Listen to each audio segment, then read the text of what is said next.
कम दिखता है, इनडायरेक्टली बहुत ज्यादा लोगों को रोजगार दिखता है। तो कहीं पे भी अगर देखिएगा किसी एरिया में अगर वहां 20 भी फैक्ट्री आ गई ना, 20 फैक्ट्री, तो कम से कम 10,000 लोगों को रोजगार मिल जाएगा। तो आप ये मत देखिए कि 500 करोड़ लीटर प्रति वर्ष, इससे डायरेक्टली इनडायरेक्टली बहुत लोगों को रोजगार मिलेगा, क्योंकि उसका एक पूरी तरह सप्लाई चेन बन जाएगा। कैसे कि एथेनॉल बनता कैसे है, अनाज को सड़ाकर, यानी जो हम अनाज फेंकते हैं ना उसी को सड़ा के एथेनॉल बना लिया जाता है। तो एक तो वेस्ट बचेगा हम लोग के यहाँ, दूसरा इसे गन्ना से बनाया जा सकता है। चावल जो टूट जाता है बाजार में सस्ते दाम पर बिक जाता है, किसान का चावल टूट गया तो उसको खुद ही बन जाता है, तो उसी चावल को सड़ा के ये एथेनॉल बना लेता है। मक्का, मक्का जो है इसका कोई भाव नहीं मिलता है, 6 रुपए किलो किसान का मक्का सरकार को किसान बेचने के लिए मजबूर हो जाए है, 6 रुपए किलो। अब उसको ना छुपाया कैसे जाता है, किसानों को बेवकूफ कैसे बनाया जाता है, तो सरकार कहती है हम 6 रुपया नहीं ना खरीद रहे हैं, हम 600 रुपया प्रति 100 केजी यानी प्रति क्विंटल खरीद रहे हैं। और जब हाल है भैया तो 1 रुपया 6 रुपया ना किलो पड़ा, तो किसान को 100 रुपया का भाव कौन सी बताता है, 1 किलो का बताओ ना, आम आदमी को भी समझ में आता कि तब ना लोग सवाल उठाएंगे कि किसानों का इतना दुर्दशा क्यों है। आप सोचिए, आप एक ठो मक्का खरीदिएगा ना, एक ठो ठेला पे से, तो 5 रुपया 10 रुपया का मिलेगा, और किसान से 1 किलो खरीद लिया जाता है, और बेचारा उसको कितना दिया, 6 रुपया किलो, मजबूर है। लेकिन जब इस मक्के का उपयोग किया जाएगा एथेनॉल बनाने में, तो किसान भी अपना बढ़िया दाम में बेचेगा यहाँ पर,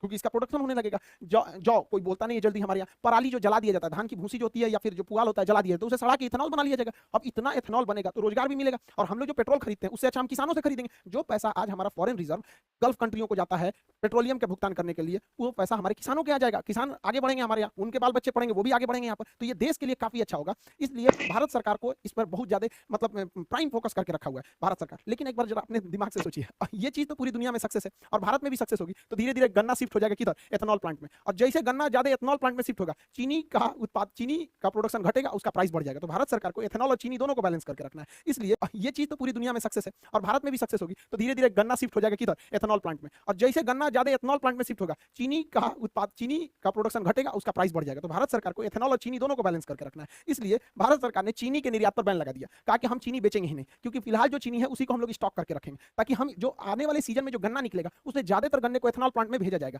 अब ज्यादातर को भेज देंगे, चीनी के लिए नहीं बचेगा। भारत में महामारी हो, पूरा भयानक कम महंगाई है भारत में, तो चीनियों महंगा हो जाएगा यहाँ पर, इसलिए इस पर निर्यात पर रोक लगाया गया। हालांकि भारत में चीनी का प्रोडक्शन बहुत ज्यादा है, चीनी का प्रोडक्शन 35 मिलियन टन है हम लोग के पास चीनी का प्रोडक्शन। हालांकि इसका उत्पादन जो है वो 27 मिलियन टन है, यानी 8 मिलियन टन एक्स्ट्रा हमारे पास है। 35 मिलियन टन उत्पादन है, 27 मिलियन टन चीनी का उपभोग है। चीनी का डेली रेगुलर बेसिस पे उपभोग होता है हम लोग के यहाँ, चाय में होता है, बिस्किट में होता है, तरह तरह की कैंडी मिठाइयाँ छोटे बच्चों के लिए खाने के लिए आता है, लेमचूस उमचूस, यहाँ पर मिठाई देखिएगा, जलेबी रसगुल्ला, जितना सब चीज में चीनी पड़ता है हमारे यहाँ चीनी। और जो पैकेट वाली सामानें बिकते हैं, कभी मंच तुका दुकाई किट कैट उटकेट, ये सब छोटका लड़का ज्यादा जानता होगा, सब हम लोग को कौन सी पता है सब, मतलब वो सबको। तो यहाँ पे जो है ना, ये इस सब में चीनी पड़ता है, तो चीनी का हमारे यहाँ डिमांड बहुत ज्यादा है, 27 मिलियन टन प्रति वर्ष डिमांड है। तो हम लोग के पास 35 मिलियन टन खर्च है, यानी बफर स्टॉक में हम लोग के पास अभी भी 8 मिलियन टन जमा है। बफर स्टॉक किसे कहते हैं, सरकार जो अनाज को सरप्लस उत्पादन के समय जमा कर लेती है गोदामों में, उसे बफर स्टॉक कहा जाता है। बफर स्टॉक रखने की जिम्मेदारी फूड कॉर्पोरेशन ऑफ इंडिया को है, FCI को है। बड़े बड़े गोदाम होते हैं, इसी में रखा जाता है, छोटा मोटा नहीं, बड़ा सा गोदाम होता है, इसे ही कहा जाता है बफर स्टॉक। इसलिए भारत सरकार क्या की है, फ्यूचर प्लानिंग में बैलेंस न गड़बड़ाए महंगाई का और सप्लाई का, इसलिए इस पर बैन लगा दिया गया। अभी आप देखे होंगे चीनी पे बैन लगा दिया गया, गेहूं पे बैन लगा दिया गया, चावल पर बैन लगा दिया, क्योंकि टूटे हुए चावल से भी मेथनॉल बन जाता है। अभी तुर्की जो है गेहूं को वापस कर दिया।